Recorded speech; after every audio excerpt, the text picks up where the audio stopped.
नमस्कार, मैं हूं राजेश पिपलोदिया और इस वक्त आप एक बार फिर देखने जा रहे हैं दोपहर न्यूज का खास कार्यक्रम ज्योतिष शंका और समाधान। तो हमारे बीच मौजूद हैं हमारे परंपरागत ज्योतिष कान्हा जोशी जी। जोशी जी, सबसे पहले तो मैं तमाम दर्शकों की ओर से आपका स्वागत करता हूं।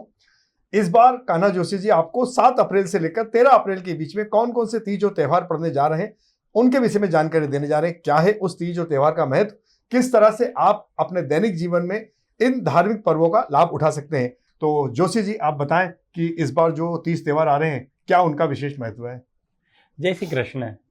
अभी चैत्र मास का शुक्ल पक्ष चल रहा है। इस बार दिनांक 8 अप्रैल मंगलवार के दिन चैत्र मास की एकादशी, जिसे बड़ी एकादशी के रूप में देखा जाता है, उसे कामदा एकादशी भी कहा जाता है।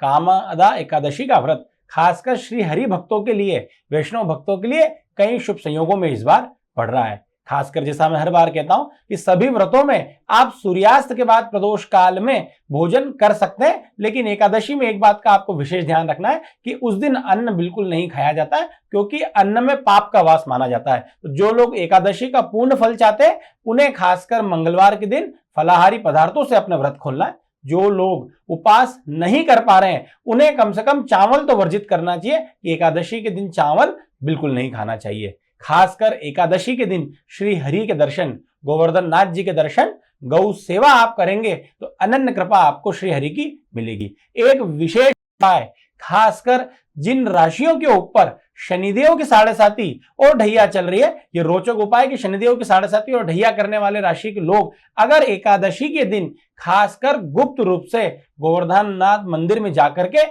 अगर मंगला आरती के वो दर्शन करते हैं, तो आप मान के चलिए कि आपकी 7.5 और ढैया में आप निहाल हो जाएंगे। श्री हरि के साथ साथ श्री शनिदेव की अनन्य कृपा आपको विशेष रूप से मिलेगी। ठीक उसी के एक दिन बाद दिनांक 10 अप्रैल गुरुवार के दिन गुरु प्रदोष का व्रत रखा जाएगा। जैसे एकादशी श्री हरि को अनन्य प्रिय होती है, ऐसे ही प्रदोष व्रत भगवान शिव को, महादेव को अनन्य प्रिय होता है। खासकर भगवान शिव की सबसे प्रिय तिथि प्रदोष व्रत इस बार गुरुवार के दिन पड़ रही है, तो खासकर इस दिन आपको पीले रंग के वस्त्र धारण करने हैं, पीली ही चीजों का दान करना है। जैसे चने की दाल, गुड़, हल्दी व केला आप गौमाता को खिला सकते हैं, या फिर आप पीले कपड़े में रख करके मंदिर में दान करेंगे तो विशेष कृपा आपको महादेव की मिलेगी। पंचामृत मिला करके, खासकर दूध, दही, घी, शक्कर और शहद, 5 चीजें आप मिला करके पंचामृत बना करके भगवान शिव का आप अभिषेक करेंगे,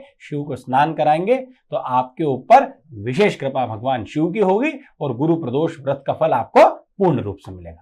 ये कामदा एकादशी इसको क्यों कहते हैं? कामदा का क्या तात्पर्य है? जैसे संकट चतुर्थी तो संकटों का हल करती है, कामदा मतलब क्या काम धंधों में या काम मोक्ष में सहयोगी किस प्रकार करेगा? इसके अलावा और कौन से तीज त्यौहार आ रहे हैं? जी, जैसा हर एकादशी का नामों से आपको अर्थ समझ में आता है कि हर एकादशी का कुछ ना कुछ नाम, कुछ ना कुछ उसके पीछे दंत कथा आपकी जुड़ी होती है। कामदा एकादशी का खासकर अर्थ है कि आपकी जितनी भी इंद्रियां हैं, उस दिन आपको इंद्रियों का संयम करना है। मैं हमेशा कहता हूं कि केवल आप भूखे रह लिए और आपने व्रत कर लिया और दिन भर रह करके आप गाली गलौज कर रहे हैं, किसी की चुगली कर रहे हैं, बुराई कर रहे हैं, आप अपनी इंद्रियों को संयमित नहीं रख रहे हैं, तो आपके व्रत करने का कोई मतलब नहीं है। तो खासकर काम वासना का उस दिन नाश होता है। काम वासना की बुरी आदत को आपको संयम रखते हुए इस कामदा एकादशी का आपको व्रत करना है, उसी से जाकर के आपको पूर्ण फल मिलेगा। ठीक इस सप्ताह में आने वाला सबसे बड़ा पर्व, या माना जाए तो हनुमान भक्तों के लिए पूरे वर्ष का सबसे बड़ा पर्व, दिनांक 12 अप्रैल शनिवार के दिन चैत्र महीने की पूर्णिमा तिथि व हनुमान जयंती व हनुमान जन्मोत्सव का पर्व मनाया जाएगा। बड़ा प्रिय वार हनुमान जी का शनिवार होता है, उनके सबसे प्रिय मित्र शनि महाराज के वार शनिवार के दिन इस बार हनुमान जी का जन्मोत्सव आ रहा है। इस बार खासकर पूर्णिमा तिथि पे विशेषकर आपको हनुमान जी का चोला चढ़वाना चाहिए। खासकर हनुमान जी को प्रिय चमेली का तेल और सिंदूर आप हनुमान मंदिर में दान करेंगे और वहां पर आप चोला चढ़वाएंगे, विशेष कृपा आपके ऊपर हनुमान जी की होगी। उस दिन आपको पूर्णिमा का व्रत भी रखना है।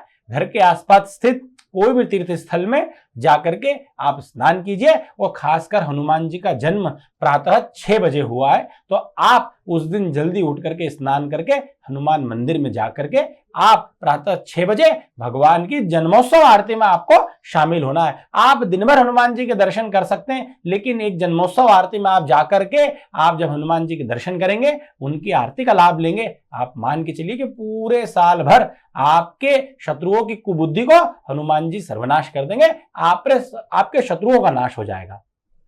ठीक उसी के अगले दिन इस सप्ताह का आखिरी पर्व दिनांक 13 अप्रैल रविवार के दिन चैत्र मास पूर्ण हो जाएगा और वहीं से श्री हरि को अति प्रिय बैशाख मास प्रारंभ हो जाएगा। बैशाख महीने में खासकर स्नान का विशेष महत्व है कि सुबह जल्दी उठ करके खासकर सूर्योदय से पूर्व या सूर्योदय तक आपको ठंडे पानी से स्नान करना है। श्री हरि की अनन्य कृपा अगर आप चाहते हैं, उसी दिन से सूर्य मेष राशि में प्रवेश कर जाएंगे और पिछले 1 माह से चल रहा खर मास जो कि समाप्त हो जाएगा और वहीं से फिर से अब ग्रीष्म ऋतु में मांगलिक कार्यों की शुरुआत हो जाएगी।